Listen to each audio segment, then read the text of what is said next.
ಸ್ನೇಹಿತರೆ ನಮಸ್ತೆ. ನಾನಿವತ್ತು ಮಾಡ್ತಾ ಇರೋವಂಥ ಒಂದು ಆರ್ಗ್ಯಾನಿಕ್ ಫಾರ್ಮ್ ತೋಟದ ಸೇಲ್ಗಿದೆ. ಇಲ್ಲಿ ಹೇಗಿದೆ, ಯಾವ ರೋಡ್ ಕನೆಕ್ಷನ್ಸ್ ಇದೆ ಅನ್ನೋದ್ರ ಬಗ್ಗೆ ಇನ್ಫಾರ್ಮೇಷನ್ ಕೊಡ್ತಾ ಹೋಗ್ತೀನಿ. ಇಲ್ಲಿಂದ ಆ್ಯಕ್ಚುಲಿ ನಿಮಗೆ ಚಾಮರಾಜನಗರಕ್ಕೆ ಒಂದು 14 ಕಿಲೋಮೀಟ್ರ್ ಆಗುತ್ತೆ.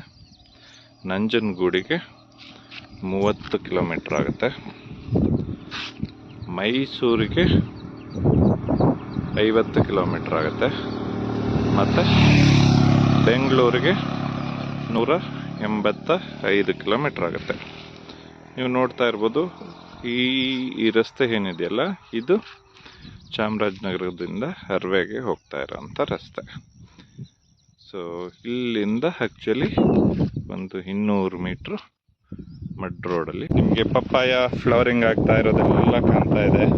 ಸೊ ಬಾಳೆನೂ ಅಷ್ಟೇ, ನೋಡಿ ಸೈಜ್ ನೋಡಿ ಸ್ನೇಹಿತರೆ, ತುಂಬ ಚೆನ್ನಾಗಿ ಬಂದಿದೆ. ಆ್ಯಕ್ಚುಲಿ ತೋಟ ವೆಲ್ ಡೆವಲಪ್ಡ್ ಫಾರ್ಮ್ ಇದೆ. ಆ್ಯಕ್ಚುಲಿ ಯಾರಾದರೂ ನೀವು ಆರ್ಗ್ಯಾನಿಕ್ ತೋಟ ಮಾಡಬೇಕು ಮತ್ತು ಲಾಂಗರ್ ಪೀರಿಯಡ್ ಸಸ್ಟೈನಬಿಲಿಟಿ ಇರುವಂಥ ತೋಟ ಮಾಡಬೇಕು ಅಂತ ಇರೋರಿಗೆ ಇದು ತುಂಬ ಒಳ್ಳೆಯ ಫಾರ್ಮ್. ಕೆಮಿಕಲ್ಸ್ ಹಾಕಿಲ್ಲ, ಅವ್ರಿಗೆ ಅಂತಲೇ ಡೆವಲಪ್ ಮಾಡ್ಕೊಂಡಿರೋ ಅಂಥ ತೋಟ ಇದು. ಸೊ ಅವರು ಇಷ್ಟಪಟ್ಟು ಮಾಡ್ತಾ ಇದ್ದಾರೆ ಇದನ್ನು.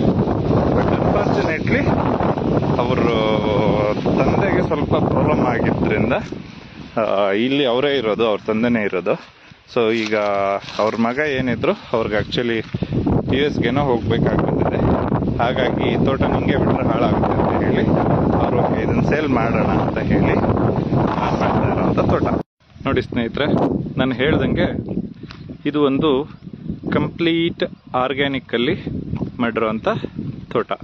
ಆ್ಯಕ್ಚುಲಿ ಇದನ್ನು ಯಾರು ಆರ್ಗ್ಯಾನಿಕಲ್ಲಿ ಮಾಡಬೇಕು ಅಂತ ಇರ್ತಾರಲ್ಲ ಅಂಥವ್ರಿಗೆ ತುಂಬ ಇಷ್ಟ ಆಗುತ್ತೆ. ಮತ್ತು ವೆಲ್ ಡೆವಲಪ್ಡ್, ಕ್ಲೀನಾಗೆ ಡೆವಲಪ್ ಮಾಡಿದ್ದಾರೆ. ಆ್ಯಕ್ಚುಲಿ ಇವರು ಏನೇನು ಹಾಕಿದ್ದಾರೆ ಅಂತಂದರೆ, ತೆಂಗಿದೆ, ತೆಂಗು ಒಂದು 120 ಇದೆ, ಅಡಿಕೆ ಬಂದು ಒಂದು 1650 ಇದೆ, 1700 ಇದೆ ಅಂತ ಹೇಳಿದ್ದಾರೆ. ಸೊ ಪಪ್ಪಾಯ ಬಂದು 1800 ಇದೆ.